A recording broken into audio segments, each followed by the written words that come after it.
Hello दोस्तों, personal finance की और एक वीडियो में आप सभी का स्वागत है। जी हाँ, बिल्कुल सही पढ़ा आपने। ये वीडियो शेयर मार्केट के बारे में ही है।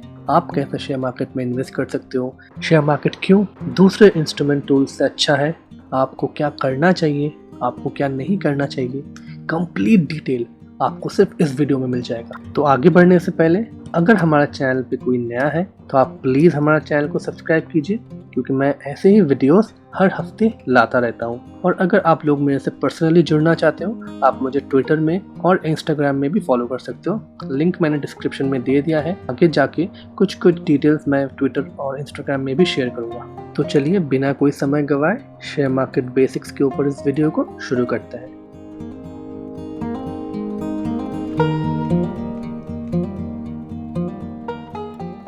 बहुत लोगों को ऐसा लगता है कि शेयर मार्केट में इन्वेस्ट करने के लिए बहुत ज़्यादा पैसा लगता है, बट ऐसा नहीं है। हम लोग शुरू करने से पहले ही डर जाते हैं और वही सबसे बड़ा प्रॉब्लम है। आपको डरना नहीं है, आपको सिर्फ शुरू करना है। पहले हर किसी को कम पैसे से ही शुरू करना चाहिए, क्योंकि पहले हम लोग बहुत गलतियां करते हैं। इसीलिए आपको हमेशा छोटे पैसे से ही शुरुआत करना चाहिए, ताकि अगर कोई भी प्रॉब्लम हो तो ज़्यादा लॉस ना हो। वॉरेन बफे का नाम तो आपने सुना ही होगा। वो इस विश्व के चौथे सबसे धनी व्यक्ति है, the world's fourth richest person.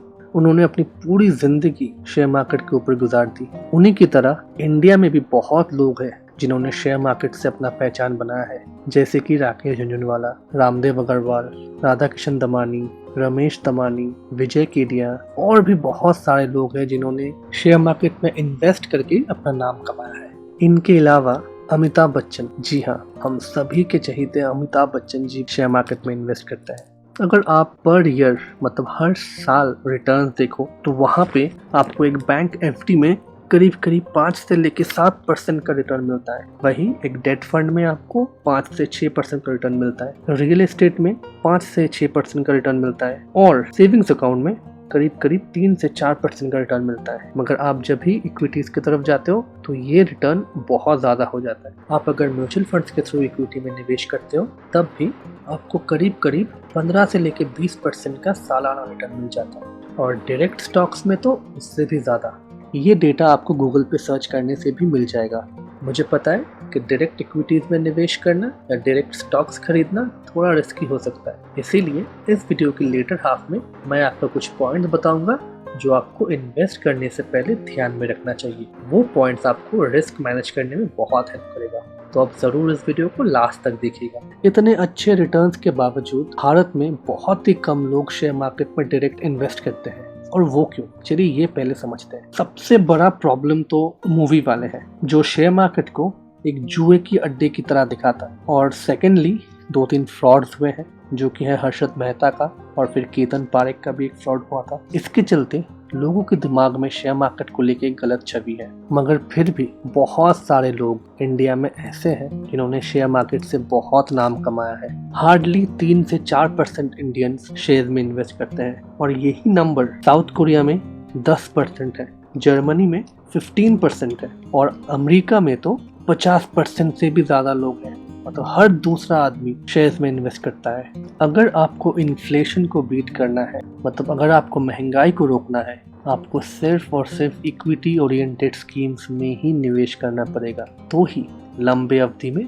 आप आपके पैसे की वैल्यू बढ़ा सकते हो। मैंने इसके ऊपर ऑलरेडी एक डिटेल्ड वीडियो बनाया है, मैं ऊपर कार्ड पे इसका लिंक दे दूंगा, आप जरूर देख लेना। यहाँ तक देखने के बाद तो आप समझ गए होंगे कि आपको क्यों शेयर मार्केट में इन्वेस्ट करना है, डायरेक्टली हो या इनडायरेक्टली।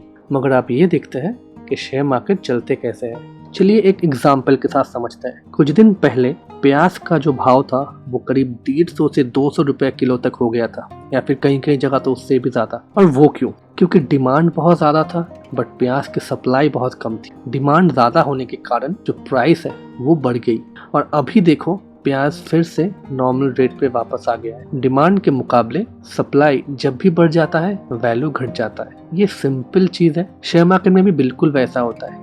जब भी कोई अच्छी कंपनी आती है, लोग उसके शेयर्स को ज़्यादा खरीदने लगते हैं तो उसका वैल्यू बढ़ जाता है। जब लोग उस शेयर को बेचने लगते हैं, लोगों को पसंद नहीं आता है, तब वो शेयर का वैल्यू गिर जाता है। जस्ट डिमांड और सप्लाई का खेल है। डिमांड ज़्यादा है तो शेयर का प्राइस बढ़ जाएगा, अगर उस शेयर का डिमांड कम है तो उसका प्राइस घट जाएगा। आपको सिर्फ यह ध्यान रखना पड़ेगा कि जब भी सब कोई बेच रहे हैं तब आपको खरीदना चाहिए, और जब सब खरीद रहे हैं तब आपको बेचना चाहिए। ये एक सिंपल ट्रिक है जो हम लोग मिस कर जाते हैं। हम लोग उल्टा करते हैं, हम लोग सबके साथ साथ खरीदते हैं और सबके साथ बेच भी देते हैं। मैं लास्ट पॉइंट में ये चीज़ को इलैबोरेटली समझाऊंगा, तो आप लोग बने रहिए इस वीडियो के साथ। अब चलिए निफ्टी और सेंसेक्स क्या है वो समझते हैं। हमारे देश में प्राइमरीली 2 नेशनल स्टॉक एक्सचेंजेस है। एक है BSE यानी बॉम्बे स्टॉक एक्सचेंज, और एक है NSE यानी national stock exchange. Bombay stock exchange का जो इंडेक्स है उसको सेंसेक्स बोलते हैं, और नेशनल स्टॉक एक्सचेंज का जो इंडेक्स है उसको निफ्टी बोलते हैं। अब चलिए समझते हैं कि निफ्टी और सेंसेक्स में डिफरेंस क्या है। सेंसेक्स हमारे देश के 30 सबसे बड़े कंपनीज का एक इंडेक्स है, और निफ्टी हमारे देश के 50 सबसे बड़े कंपनीज का इंडेक्स है। ऐसे नेशनल इंडेक्सेस हमको एक देश की इकोनॉमिक कंडीशन के बारे में भी बताता है। अगर हमको इंडिया की इकोनॉमिक डेवलपमेंट को जांचना है तो हमको शेयर मार्केट के परफॉर्मेंस को देखना पड़ेगा, मगर शेयर मार्केट में बहुत सारे कंपनीज लिस्टेड है, तो हर किसी को उठा के देखना तो पॉसिबल नहीं है। इसीलिए मार्केट ने एक इंडेक्स बनाया है ताकि हम लोग सिर्फ उस इंडेक्स को देख के समझ पाए कि ओवरऑल इकोनॉमी कैसा चल रहा है। अब चलिए ये समझते हैं कि आपको शेयर खरीदने के लिए क्या क्या करना होगा। सबसे पहली बात, आपके पास एक प्रॉपर KYC होना चाहिए, मतलब आपका आइडेंटिफिकेशन। प्रॉपर आइडेंटिफिकेशन के बिना आप कोई भी डीमैट अकाउंट नहीं खोल सकते, और आज के टाइम पे डीमैट अकाउंट के बिना आप शेयर्स खरीद नहीं पाओगे। डीमैट अकाउंट्स आपको बहुत सारे बड़े बैंक से मिल जाएगा। इन बैंक्स के अलावा भी बहुत सारे डिस्काउंट ब्रोकर्स हैं जो आपको बहुत ही कम पैसे में एक डीमैट अकाउंट खोल के देते हैं। एक बार आपके पास ट्रेडिंग अकाउंट आ गया, कोई भी कंपनी का शेयर आप उसमें खरीद सकते हो, और ये बिल्कुल पेपरलेस है। बहुत सिंपल और बहुत ही नीट एंड क्लीन और ट्रांसपेरेंट प्रोसीजर है। चलिए अभी ये जानते हैं कि शेयर मार्केट में निवेश करने से पहले और निवेश करने के बाद आपको क्या क्या चीजें ध्यान में रखनी चाहिए। SMS में जो टिप मिलता है वो देख के आपको कभी भी निवेश नहीं करना है। आपको अगर किसी भी कंपनी में निवेश करना है तो उसका जांच आप खुद कीजिए। उस कंपनी के प्रोडक्ट्स जाके मार्केट से परचेज कीजिए। अगर आपको उसका प्रोडक्ट अच्छा लगता है तो ही आप जाके उस कंपनी की शेयर खरीदिए। किसी की बात सुन के कहीं से कोई SMS भेज दिया, आप कहीं से किसी ने कॉल करके बोल दिया कि हम आपको टिप देंगे, बहुत से फ्रॉड्स होते हैं, उसमें आपको नहीं पड़ना है। अगर आपको शेयर में निवेश करना है, खुद कंपनी के बारे में जानिए, समझिए और उसके बाद निवेश कीजिए। अगर आप शेयर मार्केट में नए हो, आपको नहीं पता कि एक कंपनी को एनालाइज कैसे करते हैं, तो सबसे पहले आप सिर्फ और सिर्फ म्यूचुअल फंड्स में ही इन्वेस्ट कीजिए, कम से कम 1 से 2 साल तक। और उस 1-2 साल में आप कंपनीज के बारे में पढ़िए। आपको यूट्यूब में बहुत सारे वीडियोस मिल जाएंगे जहाँ पे लोग बताते हैं कि आपको कंपनीज को कैसे एनालाइज करना है, कब इन्वेस्ट करना है। पहले के 1 से 2 साल उसको पढ़िए, उसको जानिए, और उसके बाद ही आप डायरेक्ट शेयर्स में इन्वेस्ट कीजिए।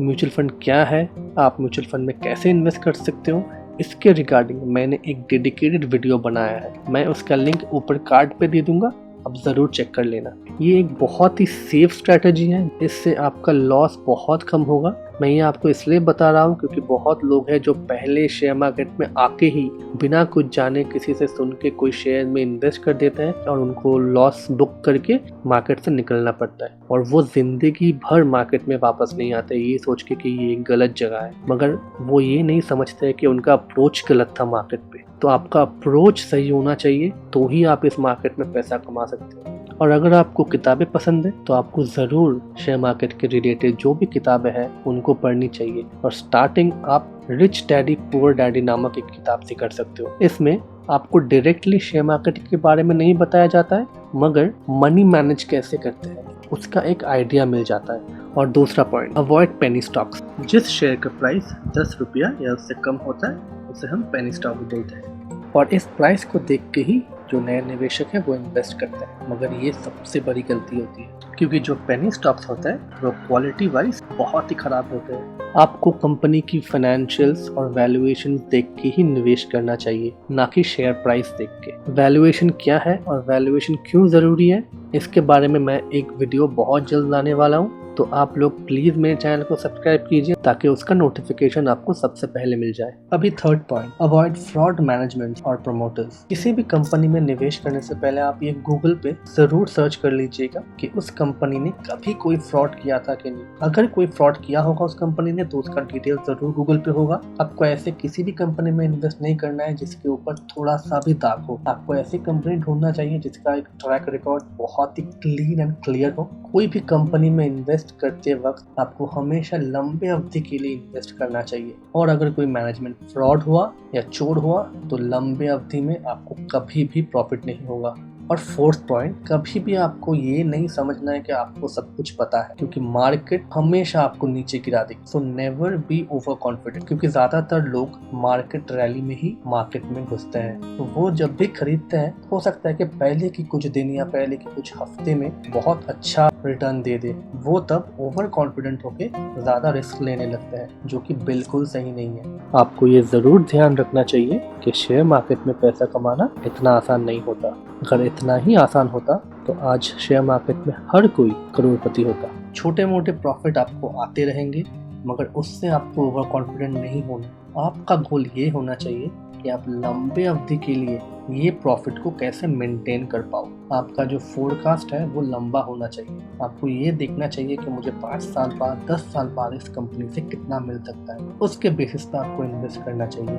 और जिनको पहले ही शेयर मार्केट में लॉस होता है उनको भी डिसहार्टन नहीं होना है। मैं जब आया था शेयर मार्केट में तब मुझे भी पहले लॉस हुआ था, बट उससे मुझे बहुत सीख मिली। अगर लॉस हुआ तो आप ये देखो कि आपको लॉस क्यों हुआ और उससे सीखो, और वो गलती आप दोबारा मत करो। छोटे मोटे लॉस से अगर डर के आप भाग जाओगे तो आप बड़ा पैसा मिस कर दोगे।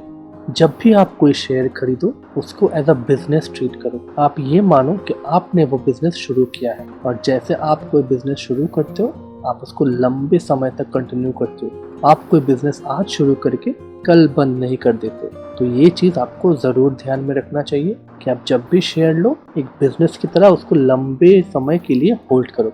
अभी फिफ्थ और सबसे इम्पोर्टेंट पॉइंट, वैल्यूएशन। अभी ये वैल्यूएशंस क्या है? आपको हमेशा वैल्यूएशन देख के शेयर में इन्वेस्ट करना चाहिए। सबसे इजी और सबसे फेमस गाइड है पीई रेशियो। पीई रेशियो मतलब प्राइस टू अर्निंग्स रेशियो। किसी भी स्टॉक या इंडेक्स का पी रेशियो निकालने के लिए तो जो लास्ट ट्रेडिंग प्राइस है उसको अर्निंग्स पर शेयर से डिवाइड करना पड़ेगा। अगर किसी स्टॉक का पी 10 है, इसका ये मतलब है कि इन्वेस्टर्स हर 1 रुपया प्रॉफिट के लिए 10 रुपया देने को तैयार है। अगर कोई स्टॉक का पी 25 है, इसका ये मतलब है कि उस कंपनी के हर 1 रुपया प्रॉफिट के लिए इन्वेस्टर्स उसको 25 रुपया देने को तैयार है। आप अगर निफ्टी की पी देखोगे तो वो करीब 10 से लेके 30 के पी पे ट्रेड करता है। मतलब उसका अपर लेवल 30 है और लोअर लेवल 10-11 ऐसा है। अगर आपको निफ्टी 15-16 की पी के नीचे मिले तो वो सबसे अच्छा टाइम होता है खरीदने का। चलिए कुछ हिस्टोरिकल डेटा देखते हैं। 1999-2000 में निफ्टी का पी